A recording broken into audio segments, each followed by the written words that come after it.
నీతో దేవుని చిన్మాట. ప్రియ శ్రోతలందరికీ యేసుక్రీస్తు నామములో శుభవందనాలు. ప్రియులారా, బాగున్నారా? మీరందరూ బాగుండాలని, వాక్యం చేత స్థిరపరచబడాలని మీ కొరకు ప్రార్థిస్తూ ఈరోజు దేవుని వాక్యం కీర్తన గ్రంథం 46వ అధ్యాయము 10వ వచనం.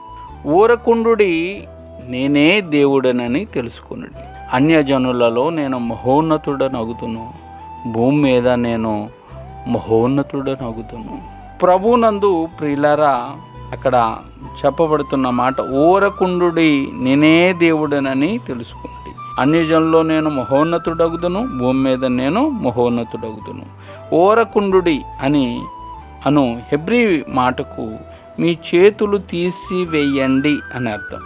మీ చేతులు తీసివేయండి, మీ జీవితంలో నన్ను దేవునిగా ఉండనివ్వండి అని దేవుడు అంటున్నాడు. తరచూ మనం ఇతరులను వాడుకోవడానికి, అదుపు చేయడానికి ప్రయత్నిస్తూ ఉంటాం. అనుభవం గల వారి గురించి మనం గొప్పగా మాట్లాడుకుంటాం. క్రైస్తవ జీవితంలో దేవుడు మన చేతులను ఉపయోగించుకోరుతున్నాడు. ఓడ నిర్మాణానికి ఆయన నోవహు చేతులను వాడుకున్నాడు. గొల్యాతును చంపడానికి దావీదు చేతులను ఆయన వాడుకున్నాడు. 5,000 మందికి ఆహారం పంచిపెట్టడానికి ఆయన అపోస్తుల చేతులను వాడుకున్నాడు.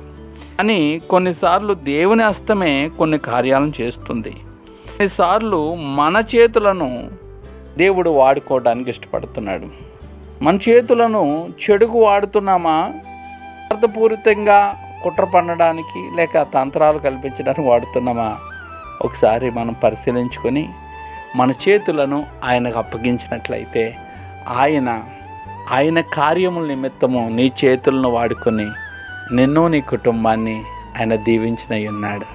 సొలొమోను దీవించినట్లుగా, దావీదుని దీవించినట్లుగా, శిష్యులు దీవించినట్లుగా నేను కూడా దీవించాలనుకుంటున్నాడు. ప్రార్థిద్దాం. దేవాన్ని బిడ్డలను దీవించండి. May God bless you all. ఏ వాగ్దానం మీ జీవితాల్లో నెరవేర్చబడును గాక. ఆమెన్. మరణాతో షాల్. God bless you all.